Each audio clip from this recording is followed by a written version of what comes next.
Hello, my name is Keith Stewart. Today I'm going to be interviewing Clarence Blanchette. He's a retired theater professor from Eastern Illinois University. We're going to discuss his life in and out of the theater. Let's first begin with your childhood. You were born in New Hampshire, correct? Right. Some people get it confused with Vermont, but apparently they don't understand the competition between the two states, and that's why we dug the Connecticut River to separate the conflict. Really? Yeah, well, I did that. Yeah. Millenniums ago.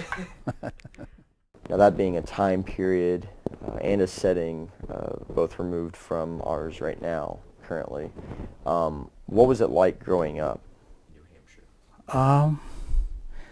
What was it like growing up in New Hampshire? My goodness. Well, you know, you're a kid, you don't know any different. It was the 50s. I don't think so much where I was growing up as the time period. And it was, well, I was born in 38, although I don't look at 38. And so I was growing up through the 40s and high school in the 50s. And the 50s were, in retrospect, a very repressive time.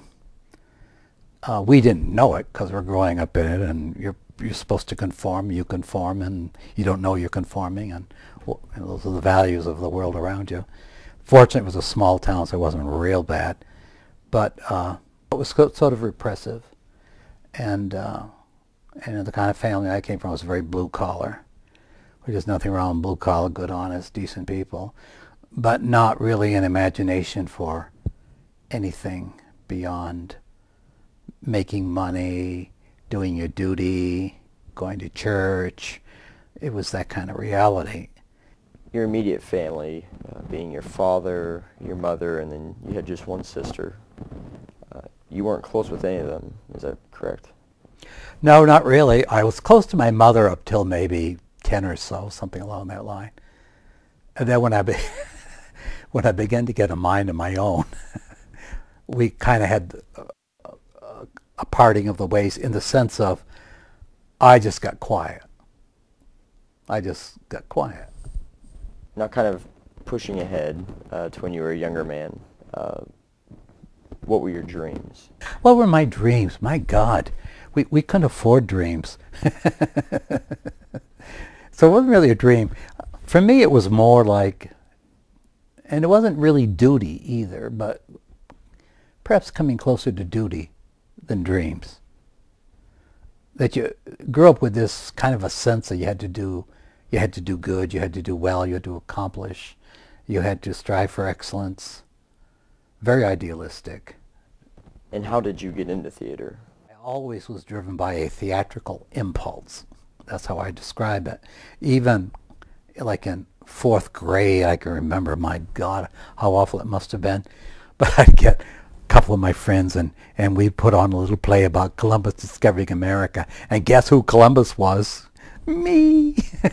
And we'd go up into the equivalent of the attic of our middle, I guess you'd call it middle school now, and practice 2 or 3 people, and then we'd present it to the class. I can imagine how bad it was. But so from that point on, I always was moving in that direction. Switching gears now, you are homosexual. That's the rumor I started. What was that process of discovery like for you? Horrible. At what age?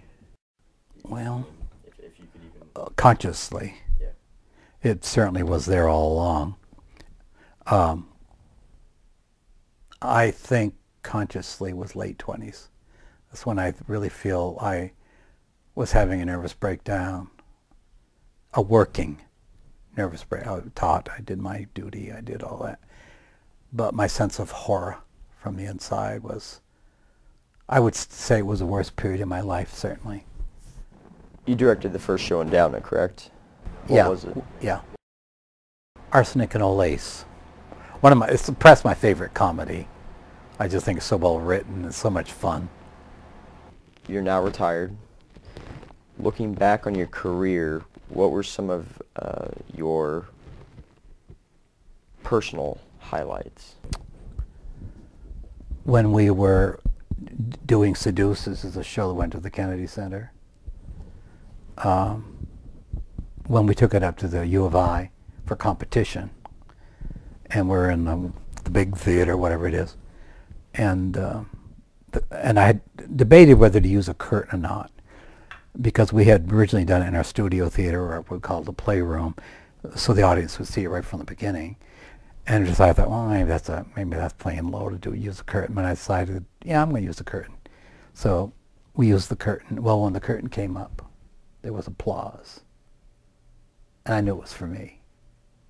I mean, if I had not been in a public space, I would have cried. And Dr. Goldfarb, who was head of the ISU department in Bloomington, and had some connection with our department and through students that had gone up there. And I was sitting like here, and Nancy, who was a former student and eventually a costumer and a friend, was sitting here, and Dr. Goldfarb was sitting here, and he just suddenly leaned across Nancy and said, "Great set." That was a spectacular moment for me. I understand that a series of questions such as this does not even begin to explain your character. And so just to clarify, I'm not even going to try to claim that. But if someone were to come up to you and ask you what your life up to this point and your career and everything represents, what would that be? A journey. A spiritual journey. To me, that's what any life should be. A spiritual journey. We do things.